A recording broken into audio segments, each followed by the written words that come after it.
USCHO.com. This is the USCHO Weekend Review podcast from U.S. College Hockey Online at USCHO.com. A look at this weekend in college hockey and a review of the top news of the week. Welcome to Weekend Review for Monday, March 1st, 2021. I'm Ed Trefzger alongside Jim Connelly. Well, there's going to be a change at the top of the USCHO.com Men's Division I ice hockey poll on Monday as number one Boston College went down to a very impressive UMass team. And that means wins over Providence in BC for the Minutemen after the whole campus was shut down for COVID. It's going to bump number one Boston College to number two in the poll. But more importantly, it shows that UMass is still pretty strong. No, does it ever? And to come out, I've seen a lot of teams go on pause this season.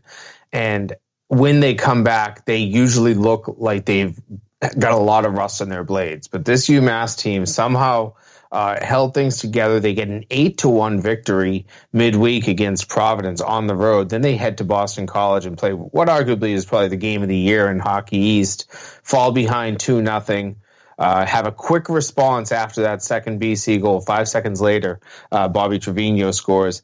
They tie it up in the third, and then Mark Del Gaizo on a breakaway gets hauled down from behind, tripped from behind, and then without anybody realizing it, the puck went in the net, but the referee was so focused on just calling a penalty shot. That was the call. They finally went to video review, realized the puck went in the net, during the actual crash into the goal and all of that sort of stuff.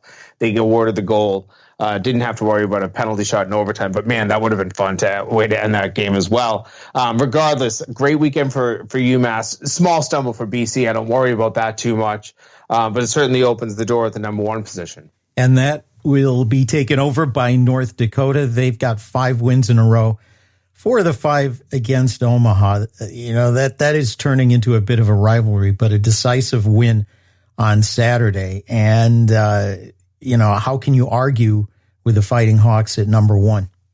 I think they're playing really well, and they're finding ways to win games. Obviously they had a 7-1 win a week ago. This one came down a little bit later in the third, the game-winning goal. But just knowing that you can win games however you can find fit. That's a sign of a good team. I think we've said that a number of times this year, that you're not only becoming front runners and hanging on or, skating away with games. You're playing well when you're trailing. You're playing well when you're leading. And I feel like that's what North Dakota is right now. They are certainly a very good team, probably the best team in the country, if not one of the top 3 right now. But I think that we are now seeing it in the poll, that voters understand they are strong. They're strong of late. They're strong down the stretch of the season. It's well timed. They had some injuries early and overcame those, found ways to get back, into the win column, and then they've just run things off. And I think it's been 14 out of their last 16 games are wins. That's a nice way to end a regular season with 1 game left. Jim, notably in that 4-2 win at Omaha on Friday, they did it without Jordan Kawaguchi and Shane Pinto. And that's kind of what this team has been. They've had some, injuries along the way. They've been missing some guys at key times, but they found ways to win games. This is a very good team that is heading into a postseason. I know they still have 1 game left, but they're heading into a postseason playing their best hockey. Really confident team. That's another thing. And you can kind of hear that. We talked to their head coach last week, Brad Berry, and you hear it in his voice that he understands that these players are doing things right. They're getting through what's been a tough season in the best manner. And you got to tip your hats to the Fighting Hawks. This is a very, very good hockey team that's hungry. They really wanted a national tournament last year, didn't have a chance at it. They're going to get their run at it this year. A national championship for North Dakota would not surprise me. Minnesota, Duluth, we've been talking the last couple of weeks. Are they in a little bit of a bumpy stretch? Are they swooning a little bit? They came back to a decisive win against St. Cloud State. They got up 3-0 in the first period. 2 of those goals by Nick Swaney, the Hobie Baker front runner. Also got a hat trick with a second period goal. a very decisive win for Minnesota Duluth, and that should really erase any question marks people had about that team. Yeah, I had a chance to talk to Scott Sandlin, their head coach, after the game on Saturday, and he loved their response. He thought that was a pretty big test for their team, and he said, you'd never know the way that we came out, that we had just lost 3 games. We came out confident. We played confident right from the beginning, and he liked the way his team played. Obviously, the results on the scoreboard went in their favor, and it sets them up for what should be a great showdown. These two teams played their last game against one another next Saturday night. This weekend. I'm not sure if it's Friday or Saturday, regardless. But whoever wins, they're the second place team. The loser will be the 3rd seed in the NCAA tournament. And that just means the difference between playing, Western Michigan or Colorado College or Miami, depending on where things end up there. So, yeah, no easy stretch there. But I think not finishing in 4th place is probably good in that league, because whoever's in 4th place, and it looks like it's going to be Omaha, is going to have to take on Denver, a team that had a good weekend against Colorado College, but still has got to win its way through the playoffs to get into the NCAA tournament. And that may be extra incentive for whoever has to face Denver. Oh, there's no doubt about that in my mind. That I think that the incentive for Denver to go into Grand Forks in a couple of weeks and try to run the table and win that tournament, that's probably their only path in. They've kind of shot themselves in the foot. It's not going to be possible to really put themselves in an at-large position. So they're going to have to find a way to win the NCAA tournament. I don't put it past them, though. They're a good enough team. There's no doubt in my mind that they are solid, that they have the horses to win. They just haven't done it consistently this season, and they've gone through some tough stretches. And now you're putting yourself in that position where there's very little room for error. Minnesota State dropped its first WCHA game this season during a weekend split with Bemidji State, a Thursday-Saturday series. Both teams winning the home half 4-3 in overtime. On Thursday at Bemidji, head coach Tom Serratore was very upset by a late call to put a face-off in the zone instead of out of the zone.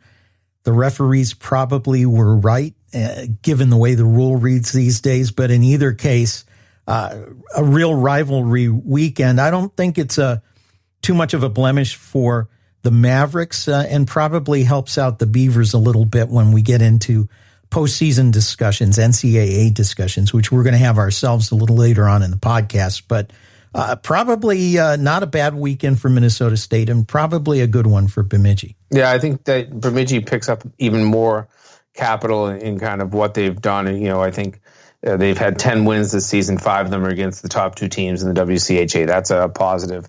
Minnesota State, nothing to worry about there. They're locked into the tournament. They'll be one of the higher seeds in the tournament. I think when you're actually banding and seeding the tournament, good chance they could even be a number 1 team. So I look at that weekend as something, a blemish maybe for Minnesota State, but I always say that sometimes it's good to have some tight games down the stretch instead of having a bunch of 5-0, 8-0, 3-0 blowaways. You don't need those types of games. You need to prepare your team for playoff hockey, and this weekend series against Bemidji State did exactly that for Minnesota State. Before we go to break, Bowling Green, they had a sweep against Alabama-Huntsville. This one Thursday, Saturday, Thursday in Bowling Green, and then down south on Saturday. BGSU ends up with a 19-8-1 mark overall. They've played more games than anybody else in college hockey. And the question comes up, is that enough? They had a few stumbles in the past few weeks, but have come back from that, had some big wins early in the season. They were dominant on the road at Quinnipiac. Is this enough to make their case to be one of maybe 3 teams in from the WCHA? And we'll haggle around that one a little bit later on. But is this enough? I think it is. Yeah. I mean, I don't know how each conference's bids are going to be split up. I kind of have some ideas of what the committee wants to do, but I look at. You've got 19 wins on your schedule, but you were aggressive, found ways to win games, found ways to play teams when nobody was really playing hockey. Certainly in your conference, there were very few teams playing the hockey in mid-November and December. I think that what Bowling Green's put forward, even with some stumbles, is plenty enough. They deserve a bid in the national tournament. We've got more to talk about, including the Big Ten and how things will shake out during the final weekend, and a look ahead at where we think things stand for the NCAA tournament. We'll have that when Weekend Review continues. This is the USCHO Weekend Review podcast from U.S. College Hockey Online.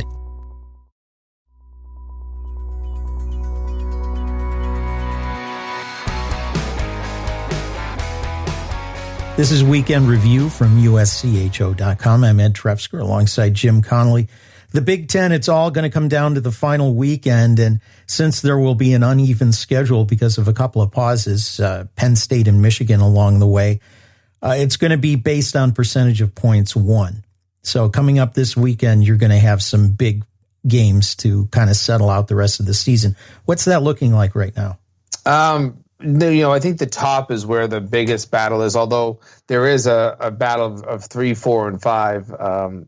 But the number 1 and number 2 seeds are the ones that really I think people have their eye on, especially because the number 1 seed in this tournament gets a bye. So you have Minnesota. They currently have the better winning percentage, despite the fact that Wisconsin, I believe, has one more point in the standings. Don't look at that. Look at percentage of points earned. So the number of potential points that you earned over the course of the season compared to your maximum.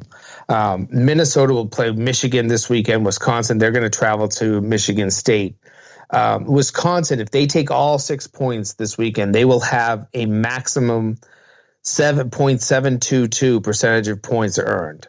Minnesota, if they earn 3 points against Michigan, if I'm doing my math right, if they earn 3 points against Michigan, that would give them a .727. So basically one win, an overtime win and an overtime loss, whatever it might be, to get to 3 points. If my math is right, Minnesota will need just 3 points, regardless of what Wisconsin does. Now, then if Wisconsin were to lose a game or lose a game in overtime or win a game in overtime, you've lost some points. You didn't get your maximum 6 then. So then it would be even a little easier for Michigan. It would be even easier for Minnesota. I didn't do the math out on that one. So I've only done what would happen in the most needed point scenario for the Gophers, but it looks like 3 points for them will put them over the top and give them the Big Ten regular season title. And we're going to talk a little bit whether you see 3 or 4 from the Big Ten. It could very well be a 3-team league depending on final winning percentages and comparisons among other leagues. Atlantic Hockey, their field is set. Last week, you can't describe it in any other way but an extremely disappointing end to the regular season. There were 11 league games scheduled plus 2 non-conference games that did happen between Army West Point and LIU. But of those 11 games scheduled in conference, 9 of them ended up canceled. The only games that happened were the home-and-home battle of the bridge, as they call it, between Canisius and Niagara. Niagara got thumped 5-1 at home on Friday night, returned the favor in downtown Buffalo on Saturday with a 4-0 win over Canisius. And Niagara did both of those with just 17 players dressed, just 3 forward lines as they were shortened up on the bench. So that has set the Atlantic Hockey field. AIC and Robert Morris are the East and West Pod champs. They declared 2 season champions because there were 2 really separate schedules, sort of like the way the NHL is playing as if it were 4 separate leagues. So things are set in Atlantic Hockey, and they'll get started coming up this weekend. I say this weekend, but it's really 3 single elimination games on Saturday. I'm sorry.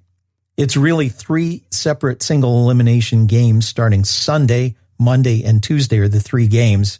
5 o'clock on Tuesday, Air Force comes to Bentley. That kind of a schedule. It's strange like everything else this year, but you got to really be concerned if you can't even get to the end of the season and you're still having all these cancellations. Atlantic Hockey has by far had the most of those and is averaging the fewest games played per team of any of the leagues in college hockey. But still, maybe one or two teams to make some noise in the NCAA tournament. But I don't know. It just feels very disappointing and concerning.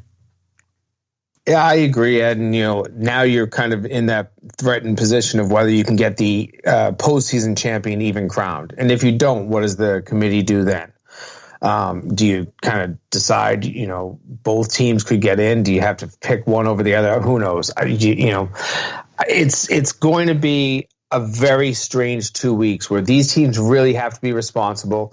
I know that there's a standard set by the league for regular season, postseason in terms of how many players have to dress. If teams have the ability to dress those players, they're going to have to, or it's going to be a forfeit. It's that simple. All of these leagues kind of have the same protocols in place that if you can't play on the day your game is supposed to be played because of COVID, it is a forfeit. I don't know what would ever happen if you had two teams that were in that exact same scenario.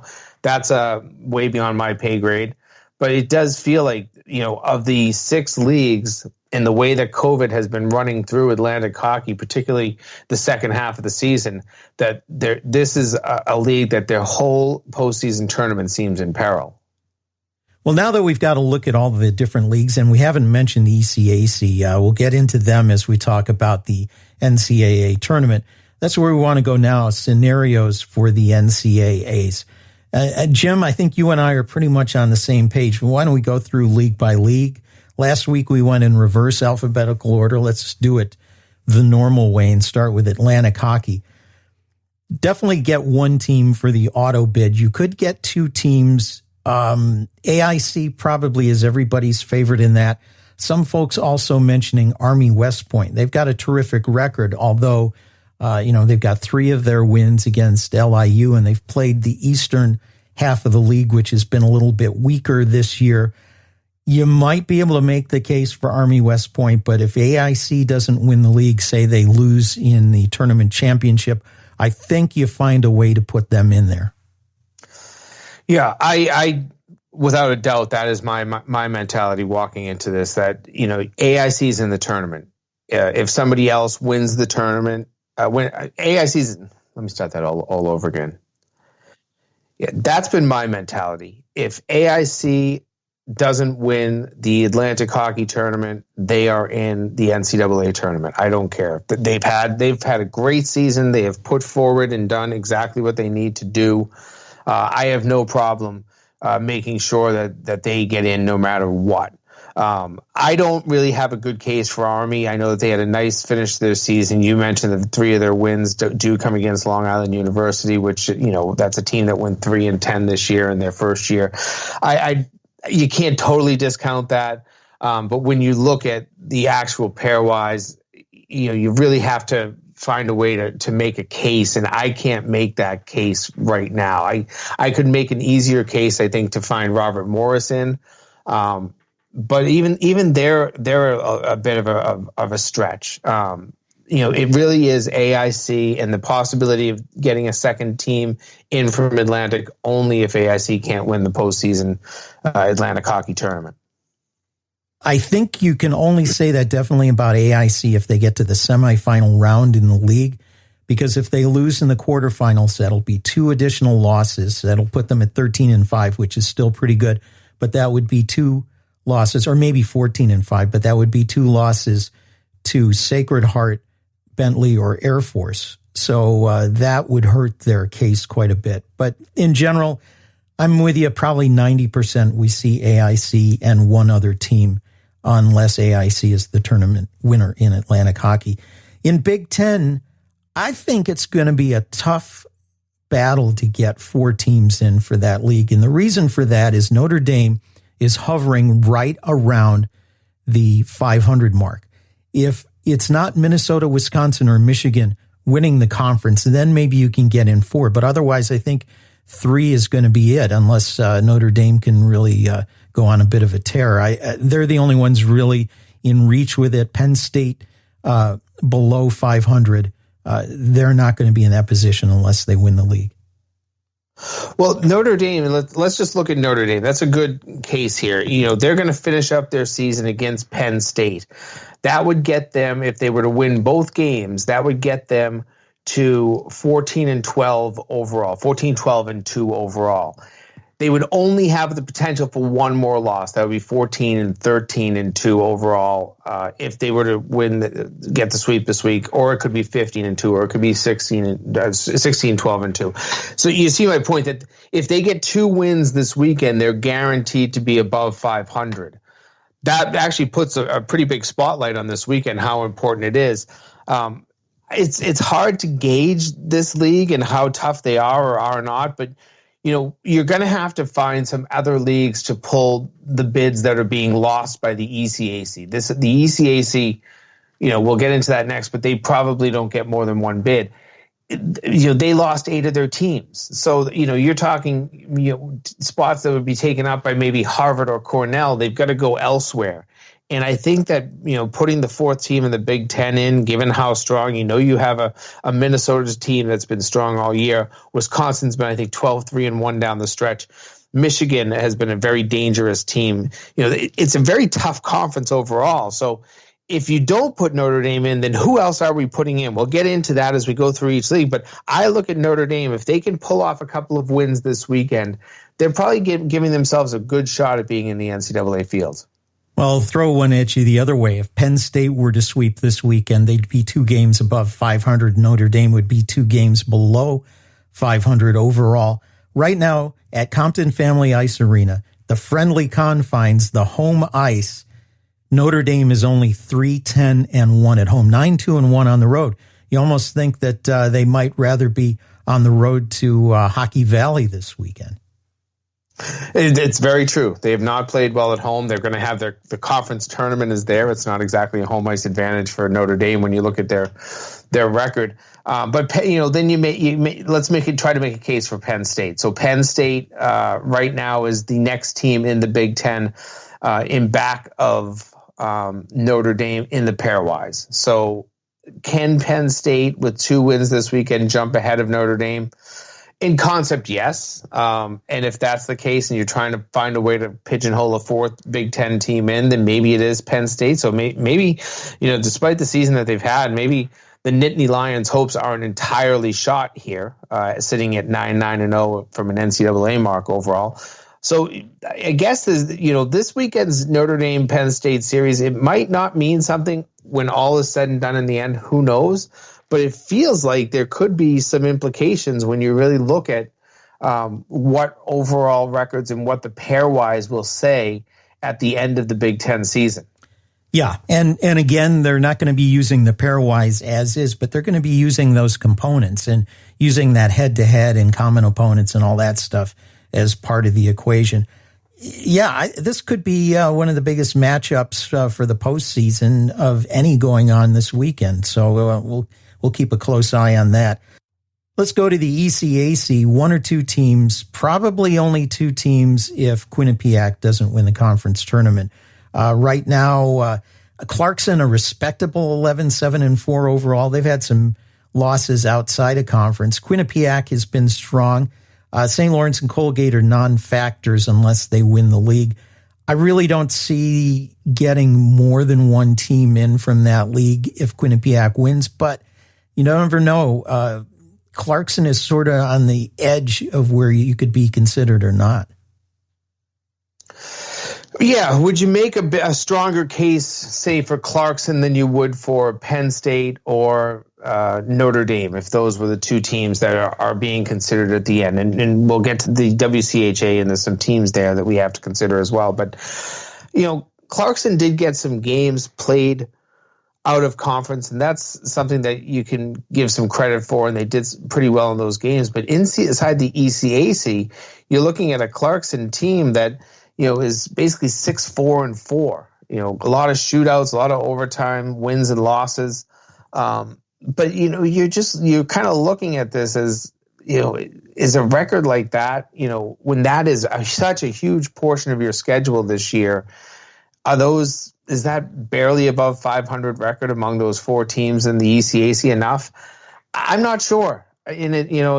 you look at some of their out of conference games, they weren't able to play some of the teams they'd probably like to play, like, Hockey East opponents. So they were relegated to either playing some non-conference games against other ECAC opponents, or trying to get some games in against Atlantic hockey opponents that were regionally friendly for them. It's been a tough season, I think, for the entire ECAC when you lost 8 of your members. Just to schedule and have some diversity to your schedule, they almost have none. That's a big struggle in my eyes. So it'll be interesting to see if 11-7-4, maybe you win a couple more games here and there. Maybe you get that up to 14 wins. I think if you got there, I think you'd probably have to give a little bit more consideration to Clarkson, but I think it's going to be very difficult for the committee to sit there and say, there's only 4 teams playing in this conference. Are we really putting 2 of them in? Well, when we talk about leagues with insular schedules, both Hockey East and the NCHC played only within their leagues. Let's start with Hockey East. Right now, it looks like 3 teams are probably in: Boston College, Boston University, and UMass. They're all very strong records, all 700-ish or above. What comes after that? Providence stumbled a little at first. They are at 10-7-5, a lot of ties in there. And then Northeastern not far behind at 9-7-3. What kind of a case can you make for Providence and possibly Northeastern in this situation? Well, I think the case you really have to make is for Providence. When you look at where they are in terms of other Hockey East teams, in the pairwise, it's Providence. Before I'd even put Northeastern in, I'd have to look at UConn. If UConn could get above 500, they're at 9-10-2 right now. But if they were to get themselves, a couple more wins and get above 500, they've played a lot of strong opponents and beaten them. They had a lot of games. They've had more games against Boston College and UMass than any other team in Hockey East. They were scheduling games when a lot of teams were on pause. They were playing one another. Those 3 schools have been the best in terms of managing COVID throughout the entire length of the season. So I'd actually probably make a better case for UConn, but they are below 500. Providence, they can't stumble any further. They've got to get some more wins. We don't know who's playing who this weekend. That's a big part of that equation. So we'll see who Hockey East pairs everybody against. But you have to look at, if there is one more team, I think that it's those 2 teams would battle for that first, and then Northeastern. I think they're pretty far behind. I think they're almost in a position, Northeastern and everybody else in Hockey East, that if you don't win the conference tournament, it's going to be a tougher road to the NCAAs. I don't really see those paths. Well, let's go to the NCHC. We probably are on the same page feeling that 4 teams are a lock. And right now, you'd have to say North Dakota, St. Cloud, Minnesota, Duluth, and Omaha. The top 4 in the league would be in that situation. However, one will take a look at Omaha. Omaha can drop to 13-10-1 overall. And as they have the game coming up with North Dakota, 3 losses in the tournament could put them at 500. So they could end up on the edge. Not wishing anything bad for Omaha, but that could happen. Meanwhile, Denver cannot get to 500 in the regular season. 2 games left, home and home. The rest of the gold pan with Colorado College. They can get to 11-12-1 overall. But Denver with 3 wins, say they, or just say 2 wins and maybe a loss in that, can get to 500 and could be a team considered there. It's a long stretch, and if they won 3, then they'd already be the league champion, and then you still might be looking at 5 teams in from the NCHC. But is there a possibility of stretching it to 5 if Denver can get to 500, or is this going to be a 4-team league? I don't see Denver getting in without winning the tournament. I think that they're going to have to win the NCHC tournament. If they do, though, I don't see that you have to knock Omaha out of the tournament, if that makes sense. Because, let's say they lose to North Dakota this week. They're 13-10-1. They then get knocked out in the first game of the NCHC tournament. They're 13-11-1. That's their basement in terms of what their record could be. They could win this weekend and then pick up a couple of wins and lose in the NCHC championship game, lose in the semifinals, whatever it might be. So I don't worry too much about Omaha. I'm putting them in, but if Denver can win the NCHC tournament, then I would give that league 5 teams. They have been strong. They've had, arguably 3 of the best teams all season in North Dakota, Minnesota, Duluth, and St. Cloud State. They've only played each other, so they have been beating each other up. They've been wearing one another down. They've also played a complete league schedule. I know that you can't put any credit in. There's nothing in the NCAA criteria, but I want to credit that league. They should be rewarded for completing their entire league schedule. I mean, knock on wood that nothing happens over the next 6 days that they wouldn't complete their final games for each team this weekend. The way I see this, the NCHC deserves for, if they get a 5th because Denver or Western or CC or Miami, pulls off the greatest upset and wins the tournament, put 5 in. You're, like I said, you're not going to have the ECAC representation that you usually would have. You're not going to have 3, maybe even 4 teams from the ECAC like you might. So you're finding places to place those other bids. I think that the NCHC, more than any league, is deserving of it. Well, let's take a look at the WCHA, and I agree with you on that. 2 or 3 teams getting in. I think right now Minnesota State and Bowling Green, with their records, particularly Minnesota State, that's no question. I think Bowling Green is very close at 18-8-1. But then you have Lake Superior, Michigan Tech, and Bemidji State not too far behind. Very good records for both Lake Superior and Michigan Tech. Michigan Tech has played almost the most games of any team around. I think only Bowling Green eclipses them, 17-8-1. For Michigan Tech. Do you make the case for 3 teams from the WCHA, or does one of Minnesota State or Bowling Green have to go down in the championship in order to get a 3rd one in? So I'm going to start with Michigan Tech. We said that they are at 17-8-1 right now. And if I've counted correctly, and I know you can only play your schedule, but of their 17 wins, 13 of them came against the bottom 3 teams in the WCHA, Northern Michigan, Alabama-Huntsville, and Ferris State. That's a pretty big percentage. So, in a conference that, as I talk around to people in various conferences, people are really not sure that the WCHA is overall that strong.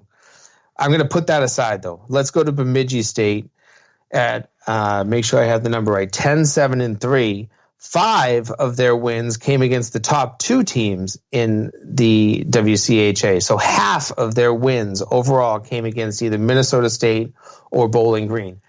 That's pretty good. If we're going to say that Minnesota State and Bowling Green are pretty much locks, then a team that has beat those 2 teams for half of their wins, that's a decent amount. Will a team with 10 wins, maybe let's just play this, out. Could they get more wins? Sure they could. But let's just say right now, a team with 10 wins right now really be considered for the tournament? Yeah, I think, we just talked about Penn State, with only 9 wins right now, and they've played, a more diverse, a deeper Big Ten schedule. I think that it's possible that if you're going to find a way to give a 3rd bid in the WCHA and barring Bemidji State just falling apart entirely, I see them as a real possibility of getting in. They've played all of their top opponents extremely tough throughout this season. That's going to be something that you look at if you're the committee. Well, we just spent about 20 minutes trying to go through it. They're going to spend a lot more time than that. And I think this is how it's going to go. You're going to get 6 teams in. It's league championships. Okay. No brainer. That's automatic. The next 6, that's going to be easy. I think it's going to be coming down to the last 4 teams in the tournament, where there's really going to have to be a lot of comparisons and number crunching and eye test and arguing and dissecting and all that. That part of it could take several hours. That's where you're going to have the hardest part, and, I think we have our opinions on the strength of leagues. If I had to rank them in order, I'd say NCHC is by far the strongest.